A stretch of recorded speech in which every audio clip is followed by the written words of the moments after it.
Uy, nandiyan pala kayo. Uy! Hello. Ano, sabi ni mama ko, gusto niyo daw maging doktor ako. Kaya maging doktor na lang ako.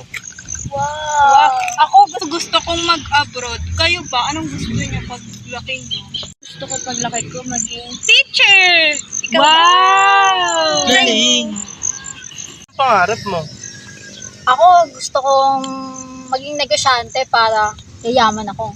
Wow! Libre mo kami pag yumaman ka. Oo naman. Ikaw, Pauline. Ako, gusto ko maging abogado. Kasi gusto ko ipagtanggol kayo pag may nang aapi sa inyo. Tapos gusto ko rin magkapit-bahay tayo. Kaya gagawan ko kayo ng bahay para magkapit-bahay tayo. Kasi naman ang mga pangarap natin. Sana matupad natin. Oo nga, no?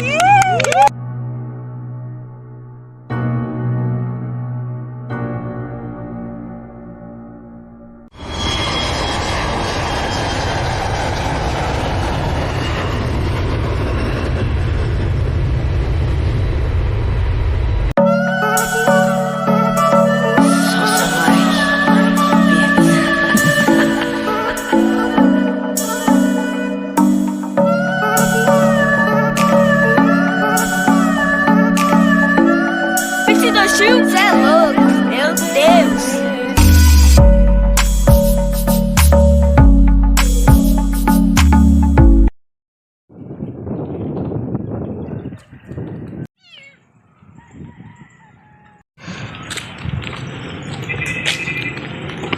Lolang, ikaw ba yan?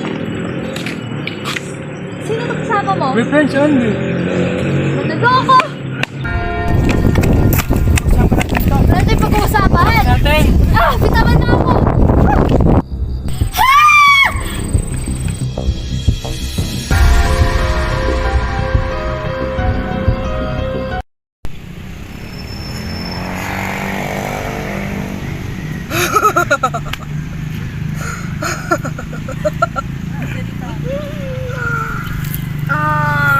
One, two, three, four, five. Hindi. Paano lumipad? Ito ang baril. Bing, bing, bing, bing, bing, bing. Oh, wala na. Ako yun. Si Lolong yun ah. Si Lolong. Lolong? Hindi ko yan sinasadya.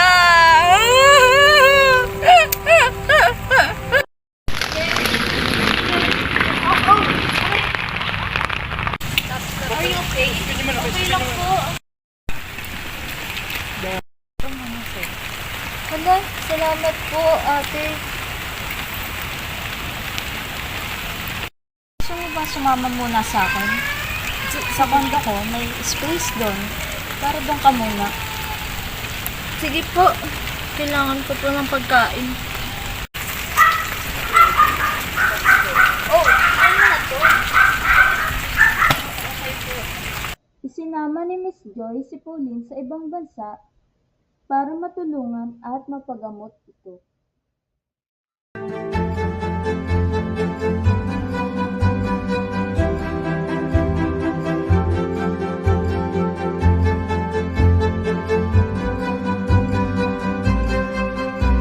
Matawagan nga muna sila, Jasmine. Hello, Jazz. Hello. Kamusta ka na? Okay lang, bye pa. Buti naman, yayayain sana kita eh. Saan?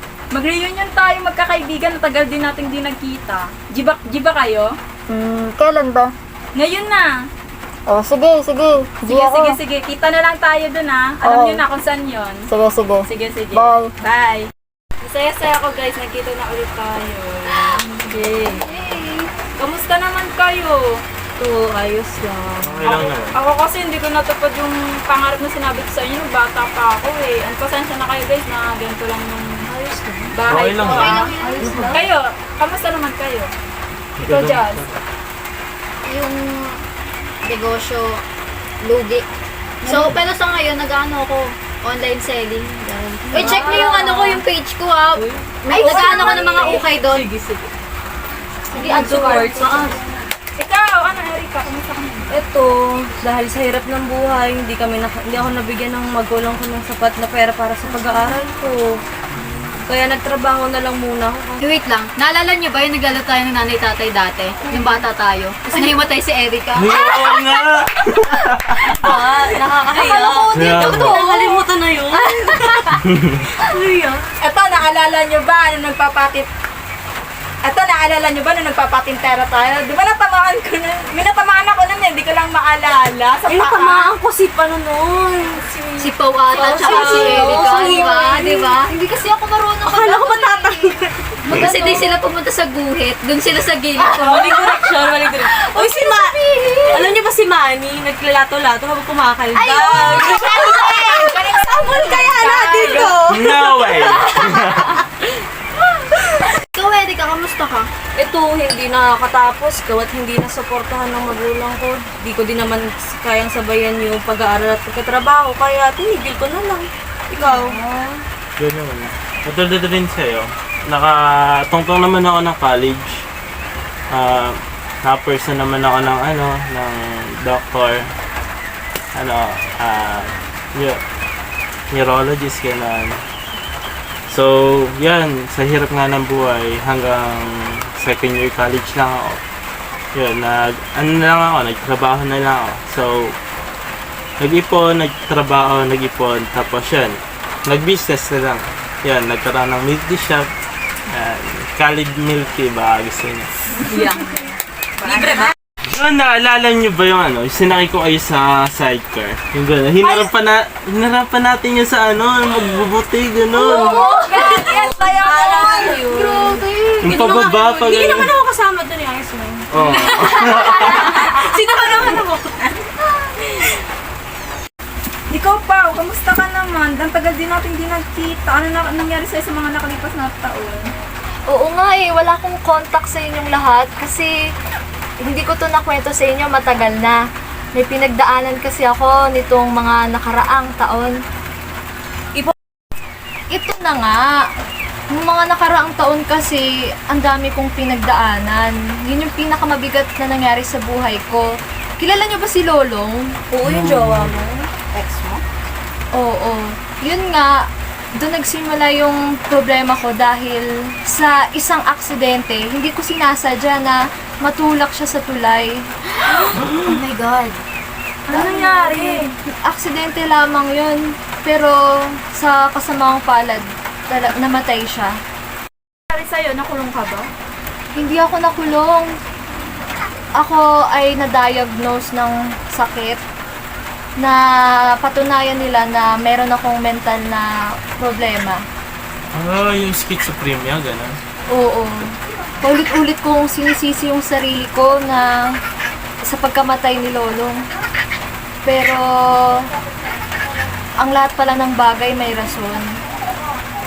Sa nangyari sa akin, nagpalaboy-laboy ako. Pinagkaitan ako ng mga tao sa paligid ko. Lahat sila, ang sama-sama ng tingin nila sa akin.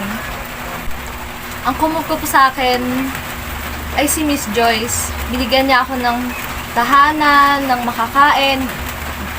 Tinulungan niya ako at nagkaroon muli ako ng pag-asa. Ngayon, nung mga nakaraang taon, ang saya-saya ko kasi nasa ibang bansa ako at nakapaghanap ako ng maayos na trabaho. Nagsisimula ulit ako mag-aral para matupad yung pangarap ko na maging abogado. Eto, ako ngayon, masaya ako ngayon at masasabi kong magaling na ako.